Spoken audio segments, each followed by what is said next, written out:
오토바이는 저 같으면 안 탈 것 같아요. 오토바이. 안녕하세요. 응급의학과 전문의 똑딱입니다. 어떤 콘텐츠를 할까 좀 고민을 해보다가 응급의학과 의사들이 절대 하지 않는 것들에 대해서 한번 이야기를 드려보면 좋겠다 생각이 들어서 카메라를 켰습니다. 응급의학과 의사들이 절대 하지 않는다라고 하는 거는 좀 어폐가 있죠. 절대라고 하는 거는 세상에 100%는 없기 때문에 절대는 좀 어폐가 있겠지만 저 같으면은 하지 않을 것 중에 하나가 오토바이는 저 같으면은 안 탈 것 같아요. 오토바이. 많은 선후배 동료 선생님들도 오토바이 사고가 나서 그 환자분들을 처치를 하다 보면 굉장히 애를 먹거나 환자가 갑자기 상태가 안 좋아지는 경험들을 많이 하셨을 텐데, 아무래도 헬멧을 쓰더라도 팔다리라든지 몸통이 전부 다 노출이 되잖아요.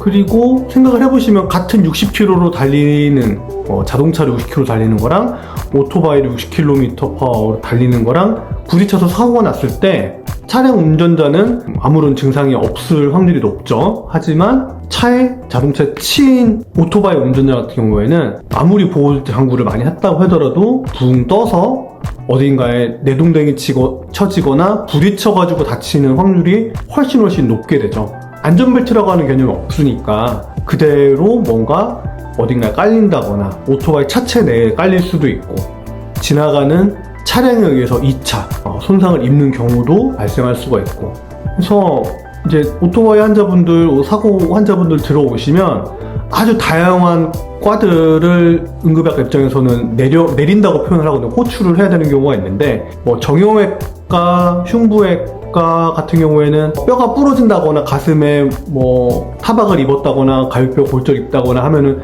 불러서 내려올 수 있잖아요.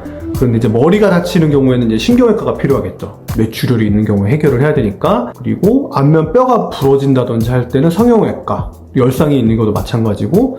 근데 안면만 부러지는 게 아니죠. 눈을 둘러싼 이제 안화골절이라든지 눈을 다쳐서 이제 실명하는 경우도 발생할 수 있기 때문에 안과 선생님이 또 진료를 봐야 되는 경우도 발생을 합니다. 그리고 귀 같은데 피가 많이 나서 귀 자체 뼈라든지 고막이라든지 이런 게 파열되는 경우, 그리고 귓볼이라든지 이런 부분이 또 찢어지는 경우에 있어서 또 이비인후과 진료가 또 필요할 수가 있어요. 그러면 머리 쪽만 해도 그렇죠. 신경외과, 성형외과, 안과, 이비인후과 이렇게 진료를 필요로 하고, 정형외과, 흉부외과 필요할 수도 있고, 복부가 다칠 수 있는데요.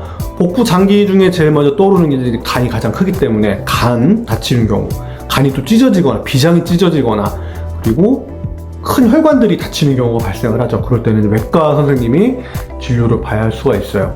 정리하자면 신경외과, 성형외과, 안과, 이비인후과, 흉부외과, 정형외과, 외과 이렇게 여러 개 과들이 내려와서 환자 한 명을 봐야 되는 경우가 발생을 하는데, 인력적인 측면에서도 이런 중증 외상, 다발 외상이 발생한 환자의 그 투입되는 인력, 장비, 시간 이런 거 다 합치면은 결국에는 경제적인 부분이 되는데 엄청납니다. 사회적인 그런 리소스를 제공을 해야 되는 게. 그래서 이렇게 한 분이 응급실에 오토바이 사고로 중환이 돼서 들어오시게 되면은 의료진들이 한둘이 달라붙는 게 아니에요. 굉장히 많은 여러 개 과들이 모여서 환자에 대해서 이제 평가를 하게 되고요. 그리고 해당 과를 결정을 해야 되겠죠. 예를 들어서 A라는 환자분이 들어왔을 때 어느 파트가 제일 많이 다쳤는가. 그래서 당장 뭔가 시술이라든지 수술이 필요한 과가 무엇인가 생각을 해봐야 됩니다. 그리고 영상의학과를 제가 빼먹었는데, 영상의학과 같은 경우에는 수술 들어가기 전에 혈관이 파열되거나 어딘가 혈관이 찢어져서 새는 구멍이 있다 그러면 그걸 또 조영술로 해서 막아주는, 수술 전에 또 수술을 대신할 수 있는 시술 같은 것도 할 수도 있거든요.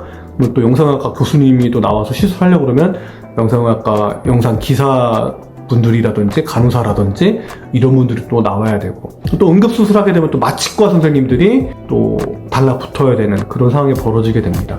그러니까 한 분이 들어오시게 되면 굉장히 많은, 아마 중증 외상으로 호출이 들어간다, 그리고 수술방까지 열린다 생각하면은 아마 보이지 않는 인원, 여러분들이 눈앞에 안 보이는 병원 인력 한 100명 정도는 그 환자의 매니지가 들어간다고 생각하시면 돼요. 그리고 피검사라든지 수혈 같은 게 또 필요한 경우에는 또 임상병리과 선생님들이라든지 이런 분들이 또 피를 또 내려주고 해야 되기 때문에 눈에 안 보이지 않는 인력까지 거의 한 100명 가까이 돌아간다고 저는 생각이 돼요.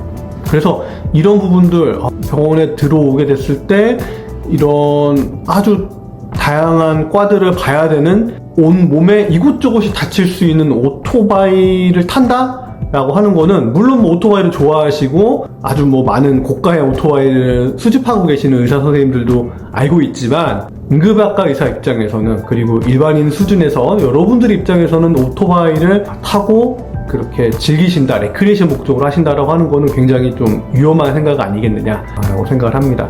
그리고 요즘에는 또 배달 음식들을 많이 드시기 때문에 배달하시는 분들이 어쩔 수 없이 생계 목적으로 오토바이를 타실 수밖에 없을 텐데요. 갑자기 끼어든다거나 뭐 역주행을 한다거나 신호위반한다거나 이런 부분들도 심심찮게 보게 되거든요. 그리고 응급실로 또 그렇게 배달하시는 분이 다쳐서 들어오는 경우도 제가 목격을 하고 있기 때문에 항상 여러분들 그 목숨 하나잖아요. 예. 그리고 한번 다치고 나갔을 때 그런 경제적인 손실은 배달을 해서 버는 것보다 더 나갈 수가 있어요.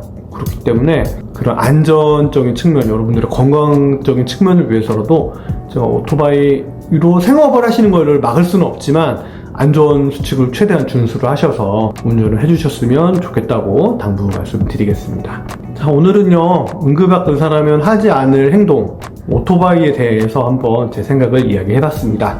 건강하세요. 똑딱이었습니다.